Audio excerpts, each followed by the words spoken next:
જમ્યા પછી રોજ ખાવામાં ઉપયોગમાં લેવાતો તલનો મુખવાસ આજે આપણે બનાવીશું.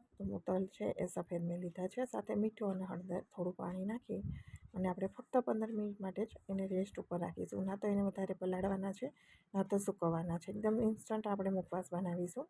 અને સાથે અહીંયા કાળા તલનો મેં ઉપયોગ કર્યો છે, એ પણ મિક્સ કરી દેવાના છે. 20 મિનિટ માટે આપણે ઢાંકી દીધા હતા અને પછી આપણે એને શેકી લઈશું. તો ફૂલ વિડીયો છે ડિટેલમાં ચેનલ ઉપર અવેલેબલ છે, ત્યાંથી તમે ડિટેલમાં જોઈ શકો છો. એકદમ પરફેક્ટ મેજરમેન્ટ સાથે અને એકદમ સરસ એવો મુખવાસ અને 1 વર્ષ સુધી સ્ટોર કરવાની રીત સાથે મેં બતાવેલો છે. તો વરિયાળી પણ મેં પલાળી દીધી હતી અને તલને પણ આ રીતે રાખ્યા હતા. વધારે કેવી રીતે પલાળવા, કેટલું પાણી નાખવું, બધું જ મેજરમેન્ટ સાથે જ મેં શેર કરેલો વિડીયો છે. અને એકદમ પરફેક્ટ ઇન્સ્ટન્ટ બની જાય છે. જ્યાં તો એને સૂકવવાના હોય છે, ના તો પલાળવાના, એકદમ સરસ રીતે. અને તલ આ રીતે શેકાઈ જાય પછી આપણે એને જાળીથી આ રીતે ચારણામાં ચાળી લઈશું, જેથી નીચે કાળી ભૂકી નીકળી હોય છે તલ શેકવાથી, જે છાલ હોય એ નીકળતી હોય છે, એ બધું નીકળી જાય અને મુખવાસ આપણો એકદમ સરસ બની જાય.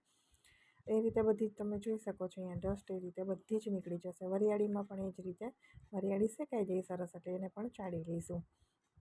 તો બધી વસ્તુ શેકી અને ચાળીને આપણે ઉપયોગમાં લેવાની છે.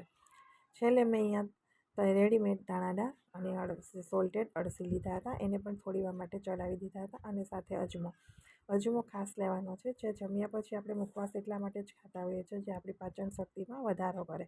અજમો ખાવાથી આપણું ખાવાનું છે એકદમ સરસ રીતે પચાવતું હોય છે, એવો ગુણ એમાં રહેલો હોય છે, એટલે અજમો ખાસ નાખવાનો. અહીંયા મુખવાસ આપણો બનીને રેડી થઈ ગયો છે. હવે મુખવાસ ઠંડો થાય ને એટલે આપણે કોઈ પણ એરટાઇટ કન્ટેનરમાં ભરવાનો છે, કે સ્ટીલનું હોય અથવા તો પ્લાસ્ટિકનું હોય. એરટાઇટ કન્ટેનરની અંદર ભરી દેવાનો છે. તો હું આ બાટલામાં ભરું છું. આ બાટલો છે એ મોટા બાટલા હું ભરી અને હવે ફ્રીજમાં રાખી દઉં છું. જો આપણી પાસે સમય ન હોય તો એકસાથે મુખવાસ બનાવી અને એરટાઇટ કન્ટેનરમાં ભરી અને ફ્રીજમાં રાખી દેવાનો. જ્યારે જરૂર પડે ત્યારે જોઈએ એટલો થોડો થોડો કાઢવાનો, જેથી આખું વરસ એવો ને એવો ફ્રેશ જ રહેશે.